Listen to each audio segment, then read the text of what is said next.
오늘 함께 나눌 하나님 말씀 창세기서 30장 25절에서 43절까지 있는 말씀, 두 사기꾼 이야기 두 번째 편입니다. 하나님의 갚아주심이 그 주제입니다.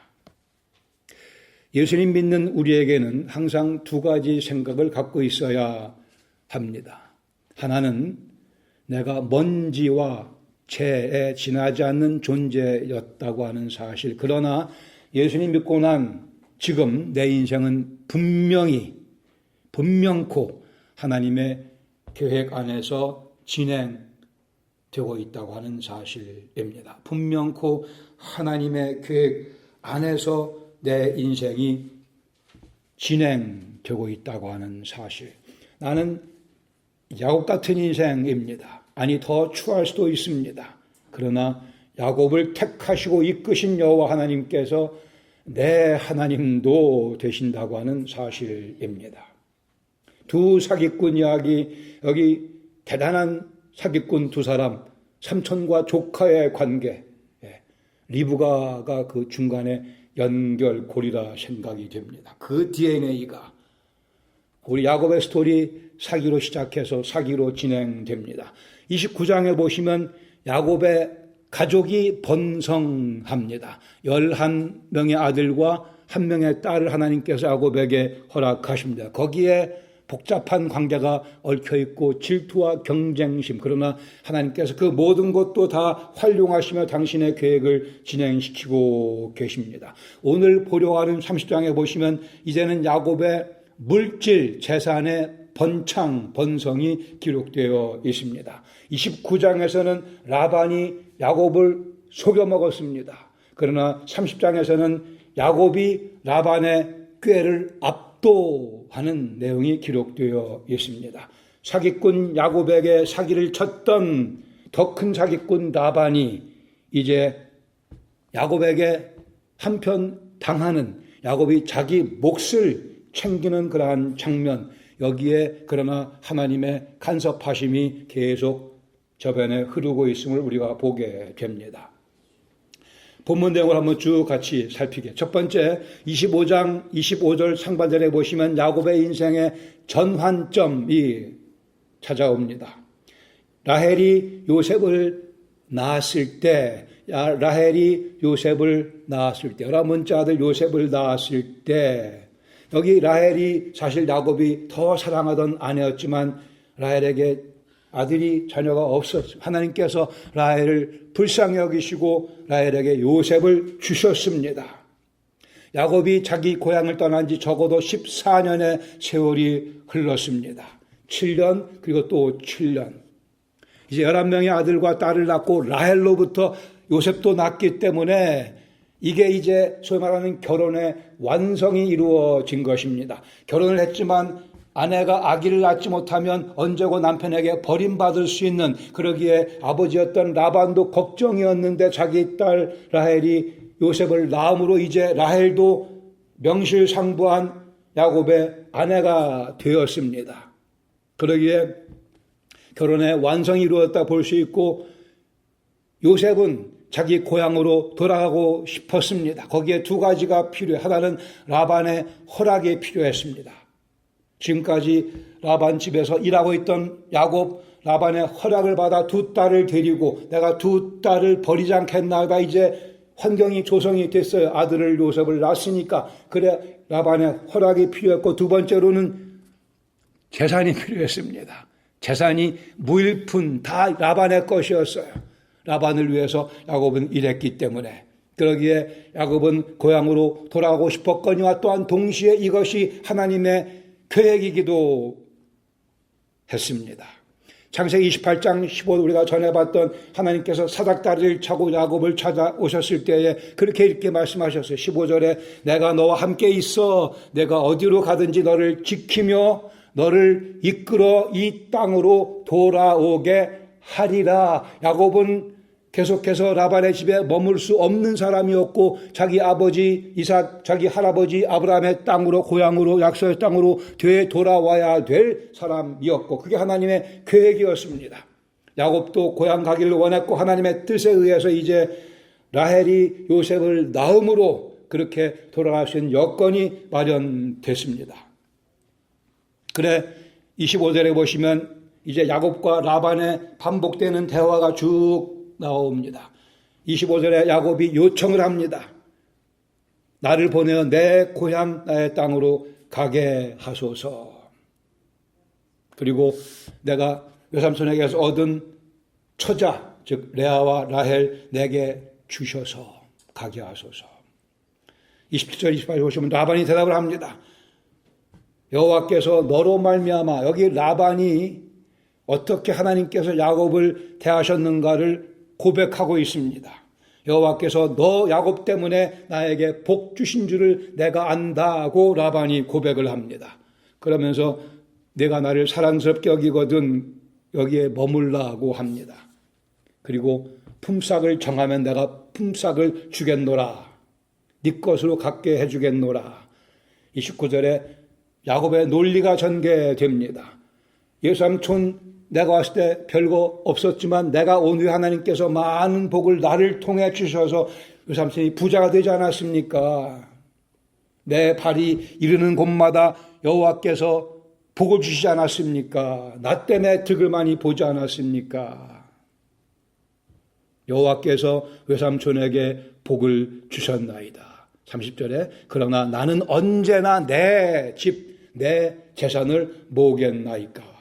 여기 이미 하나님께서 그의 할아버지 아브라함에게 하신 약속을 지금 성취시키고 계시는 과정입니다. 창세기 12장 3절에 너 아브라함을 축복하는 자에게 내가 복을 내리고 너를 저주하는 자에게 내가 저주하리라.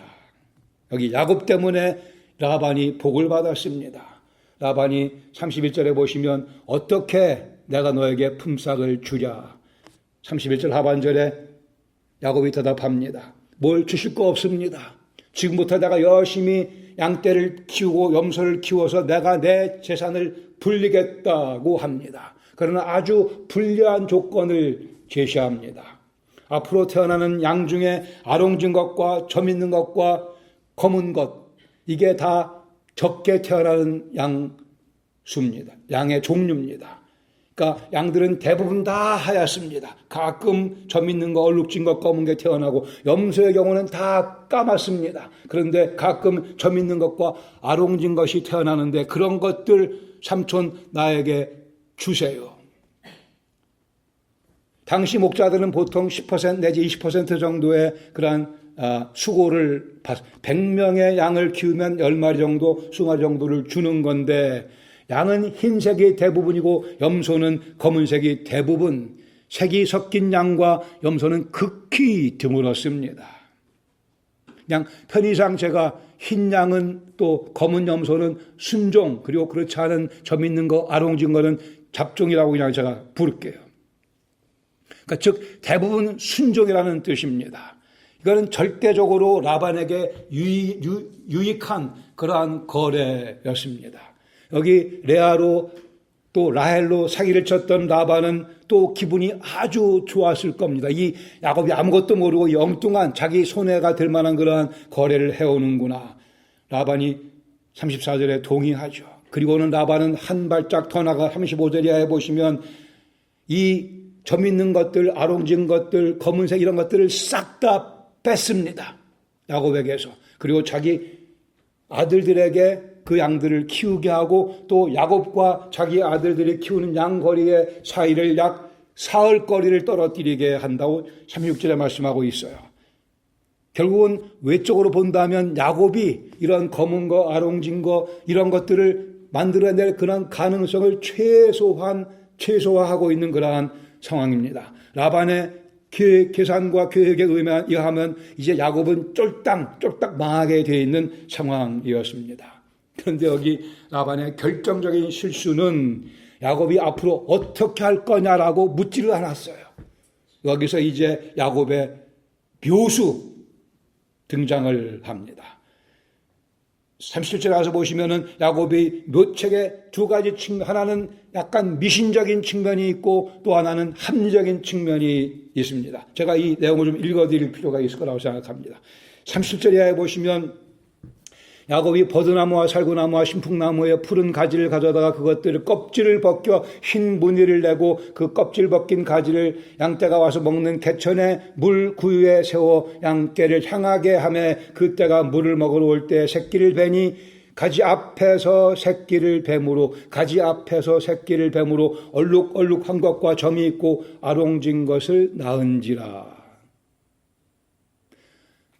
이거는 유전학적으로 설명이 안 됩니다. 이렇게 한다고 이런 양이 안 나와요. 근데 야곱은 어쨌든 이런 방법을 취합니다. 야곱이 새끼 양을 구분하고 그 얼룩무늬와 검은 빛 있는 것을 라반의 양과 서로 마주보게 하여 자기 양을 따로 두어 라반의 양과 섞이지 않게 하며, 과학적으로는 아무 의미 없는 그러한 전략입니다. 라반이 보기에는 아주 우스운 전략입니다. 그러나 한편으로는 야곱의 입장에서는 라반을 안심시키려는 전략이라고 이해가 됩니다. 저 야곱이 계속 실패하고 있구나라고 라반을 안심시키는. 그러나 두 번째, 야곱의 묘책의 합리적인 요소가 41절 이하에 있습니다. 여기에 숨겨진 전술이기도 합니다. 41절, 튼튼한 양이 새끼 뵐 때에는 야곱이 개천에다가 양떼의 눈앞에 그 가지를 두어 양이 그 가지 곁에서 새끼를 베게 하고, 약한 양이면 그 가지를 두지 아니하니 그렇게 함으로 약한 것은 라반의 것이 되고 튼튼한 것은 야곱의 것이 된지라. 여기 라반도 그렇고 많은 분들로 이 말씀을 읽으면서 가지를 두고 안 두고를 포커스 맞추는데, 우리가 야곱의 전략을 바로 이해하기 위해서는 튼튼한 양에 포커스 맞춰야 되며, 그렇지 못한 약한 것에 포커스를 맞춰야 됩니다. 야곱의 전략은 여기 놓여져 있습니다. 튼튼한 것에 야곱은 집중합니다. 순종으로 보이는 것도 실상, 순종으로 보이는 흰 양의 경우도 또 검은 염소라도 실상 그 중에 3분의 1만 순종의 유전자를 가지고 있고 나머지 3분의 2는 소위 말하는 잡종, 이런 점을 만들어낼 유전자를 가지고 있는 게 현실입니다.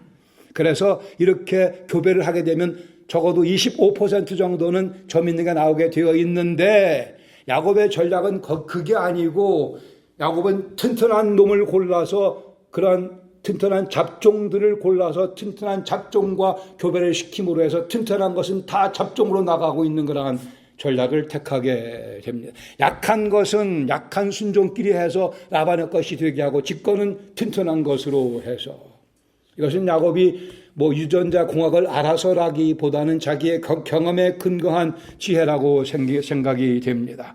그리고 뒤에 분명히 밝히지만 하나님의 은혜라고 야곱이 고백을 합니다. 경험에 근거한 지식을 활용하면서 그러나 겉으로 보기에는 미신적인 웃기는 말이 안 되는 그러한 전략을 사용하는, 그래 튼튼한 양에 집중하며 자기 재산을 불려나가는 야곱.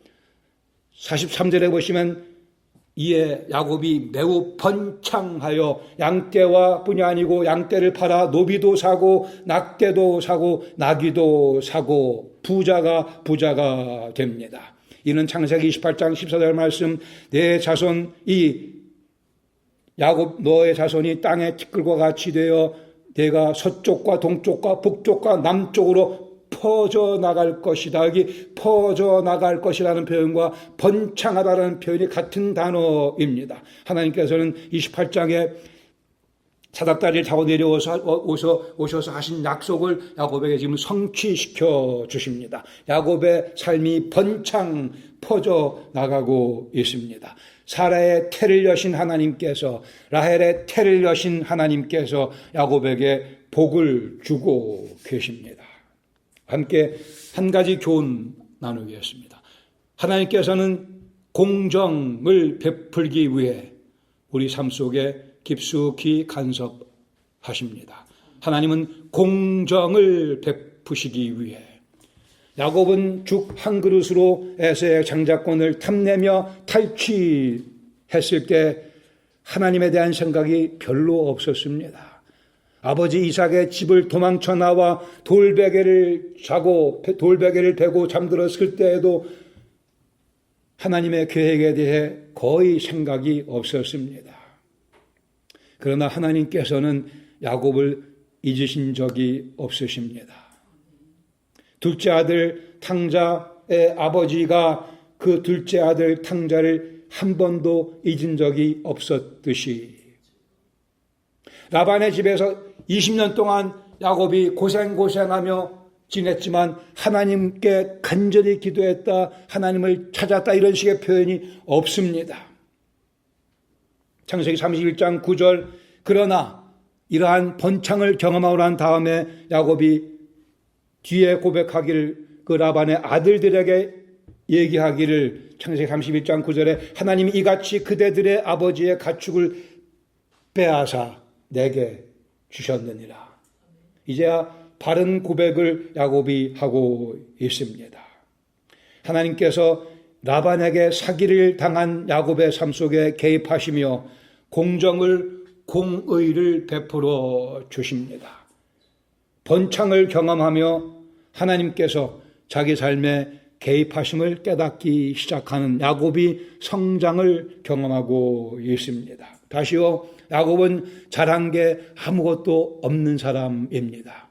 하나님에 대한 생각도 없었고 하나님께 복을 구한 것도 아니고, 그러나 하나님께서는 어쨌든 당신이 택하셨기에 그의 인생을 책임져 주고 계십니다.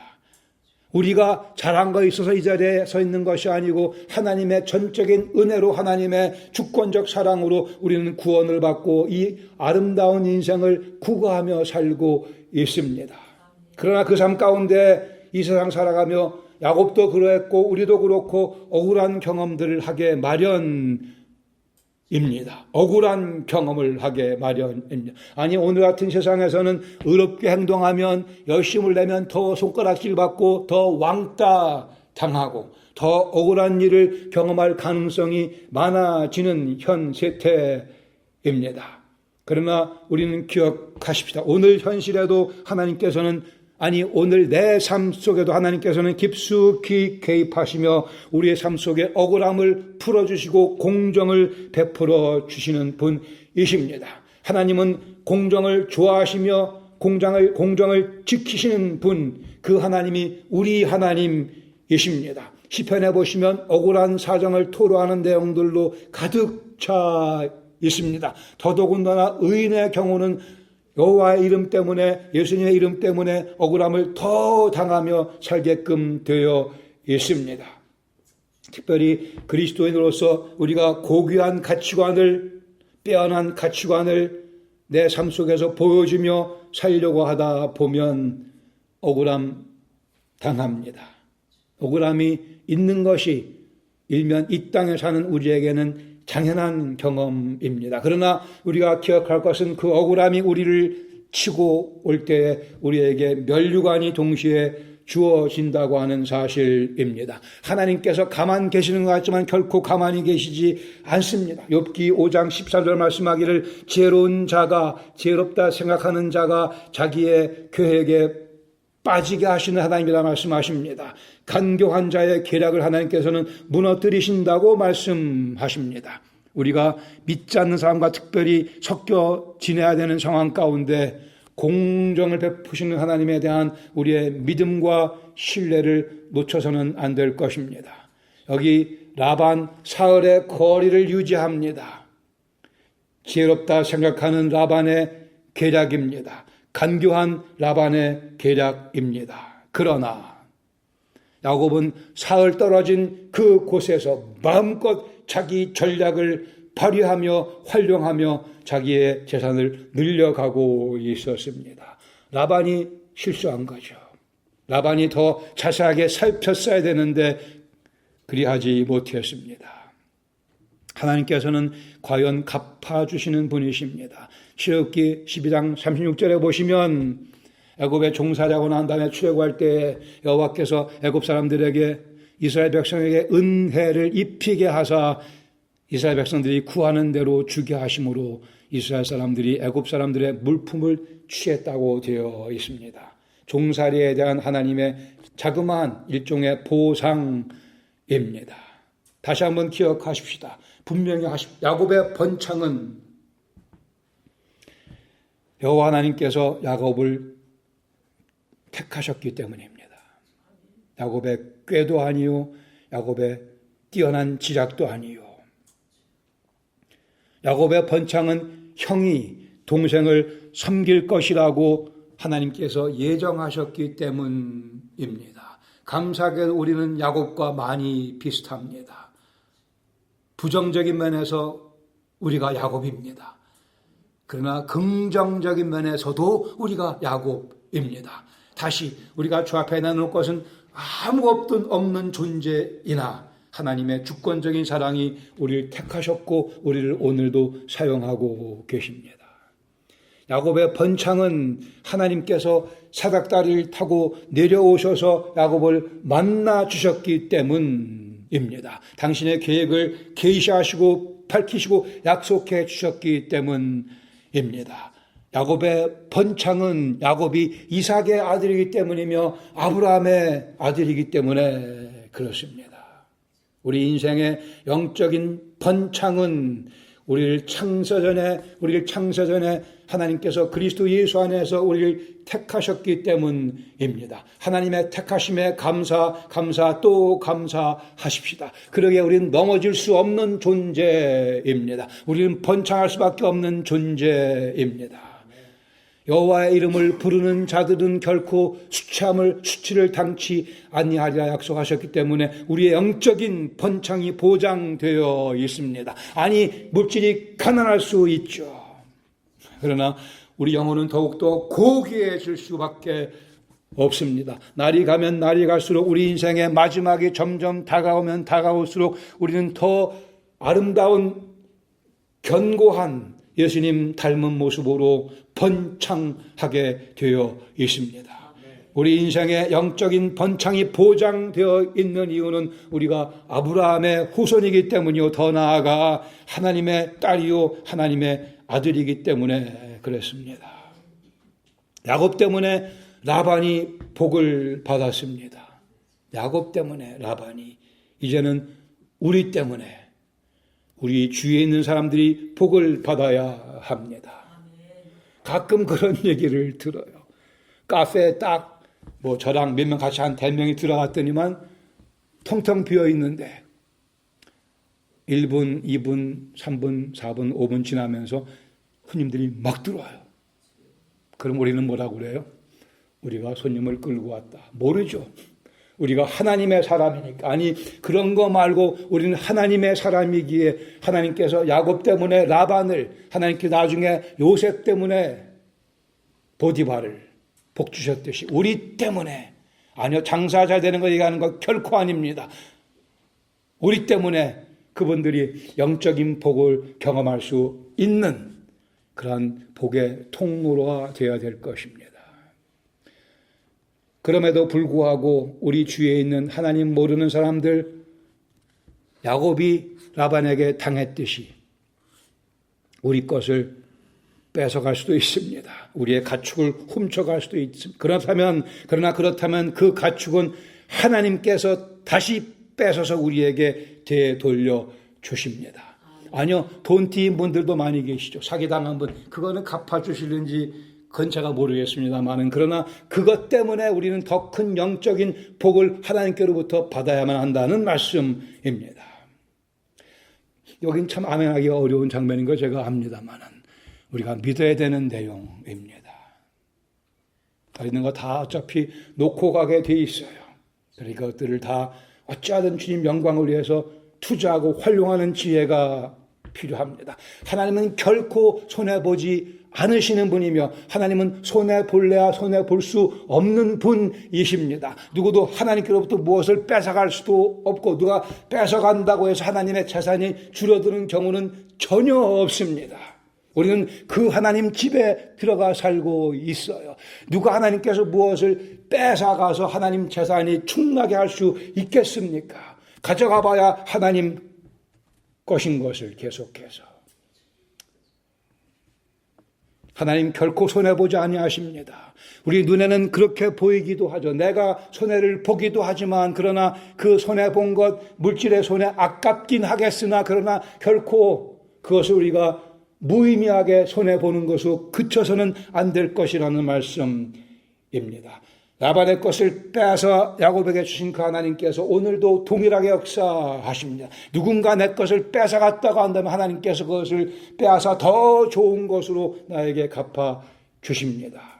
이 땅에 속한 물질 그 무엇 우리가 손해볼 수 있겠으나, 즉 제한된 가치를 지닌 것들을 손해볼 수는 있겠으나 궁극적인 가치를 지닌 것에는 결코 손해볼 수 없습니다. 하나님께서 빼앗아 우리에게 주십니다. 그러기에 우리는 찬송할 수 있습니다. 이전에 나를 인도하신 주 장래도 내 앞에 험산 출령 만날 때에 도우소서. 이렇게 우리 인생은 오늘도 진행되고 있으며 더 힘차게 진행되어야 합니다. 이전에 나를 인도하신 주 장래에도 분명코 밤 지나고 저 밝은 아침에 기쁨으로 내 주를 만나리. 이 찬송 부르면 기분이 좋아야만 합니다. 기쁨으로 내 주를 만나리. 이 기쁨이 없으면 예수 믿는 거 아닐 것입니다. 이 기쁨이 없으면, 과거에만 집착되고 있다면, 미래를 향한 기쁨과 기대감이 없다면, 나를 구속하신, 나를 위해 십자가에 죽으신 예수님의 못자국을 확인하고 싶어하는 그런 열정이 없으면 많이 곤란합니다. 저 밝은 아침을 기대합니다. 방망합니다. 그때 오늘 다리에 힘을 주시며 우리에게 바른 판단력을 주시며 기꺼이 순종할 수 있는 능력까지 공급해 주십니다. 이 땅에 살며 손해볼 수 있고요. 괜찮습니다. 필요하다면 주님께서 빼앗아 다시 나에게 갖다 주십니다. 우리는 야곱의 후손입니다. 두 가지를 항상 기억합시다. 나는 야곱과 같은 인생, 아니면 더 추구할 수 있는 인생, 그러나 그 야곱의 하나님이 나의 하나님, 그 야곱을 택하시고 번창케 하신 그 하나님이 내 하나님이심을 기억하십시다. 나는 먼지와 재에 지나지 않지만, 그러나 예수님 믿고 난 다음 이 순간 이후에는 내 인생 분명코 하나님의 계획 안에 놓여 있으며 하나님의 계획 안에서 진행되고 있다고 하는 사실입니다. 다시 반복해 말씀드리지만 야곱 정말 한심한 인생입니다. 우리도 그렇습니다. 그러나 하나님의 영광이 우리를 덮으셨기에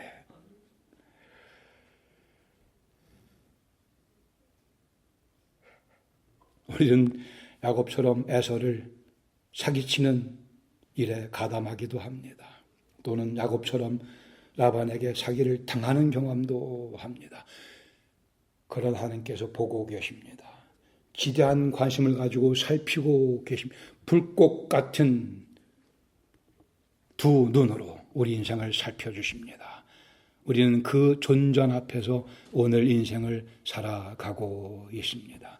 밤 지나고 그 밝은 아침에 기쁨으로 내 주를 만나리. 일주일 내내 찬송하시며 승리하시기 바랍니다. 기쁨으로 내 주를 만나리. 아멘. 기도하시겠습니다. 주께서 이 말씀을 통해서 우리 속에 확신과 겸손한 자신감을, 또 진지한 순종의 자세를 듬뿍 부어주시기를 기도합니다. 주님께서 우리에게 엄청난 밝은 소망을 주셨습니다. 우리는 결코 주님의 정하신 시각이 아니면 죽지 않습니다. 아무것도 겁낼 것이 없습니다. 주께서 정하신 그 시점에 우리 인생 마치게 되어 있습니다. 그때까지 마구 달려갈 수 있습니다. 주님께서 주시는 힘을 가지고 밤 지나고 저 밝은 아침에 기쁨으로 내 주를 만나리. 주님 감사드립니다. 이 찬송이, 이 고백이 저에게 큰 기쁨 되게 하시고 확신 되게 하시고 오늘을 사랑하는 원동력으로 역사해 주시기를 간구합니다. 인생을 살아가며 이 세상에서 예수님 때문에 억울한 일을 당한다면 그것이 멸류관인 것을 기억하게 하시고 저희가 마땅히 걸어가야 될 행보를 주님의 이끄심을 따라 저벅저벅 힘차게 걸어가는 또 한 주간 되게 하여 주시옵소서. 이제는 저희들에게 그렇게 구별된 인생 허락해 주시려고 십자가를 지시고 죽으셨다가 영광으로 부활하신 그리고 그 영광을 저희에게 건네주신 우리 주 예수 그리스도의 은혜와 그 영광 속에 저희를 참여시키기 위해 야곱을 이스라엘로 바꾸셨듯이 저희를 하나님의 자랑스러운 딸과 아들로 바꿔주시기 위해 그 아들을 보내주신 우리 아버지 하나님의 그 크신 사랑하심과 우리의 야곱된 모습을 보게 하시며 동시에 그리스도 안에서의 야곱의 모습, 변화된 모습으로 주 앞에 찬송드리며 살아갈 수 있도록 오늘도 저희를 격려하시며 독촉하시며 능력으로 지혜로 채워주시는 성령님의 역사하심이 주 앞에 예배드리고 말씀을 마음에 품고 한 주간 그 말씀 주님 영광 드러내는데 실천하며 살아가겠다 다짐하는 주의 백성들 심령과 가정 위에 은혜와 영광 교회 위에 영광의 주 예수 그리스도 죽임당하신 어린 양 만나 뵙고 그 발 앞에 엎드려 경배 드리는 기쁨으로 주님을 만나는 그 순간까지 늘 함께해 주시길 예수 그리스도의 이름으로 축원합니다. 아멘.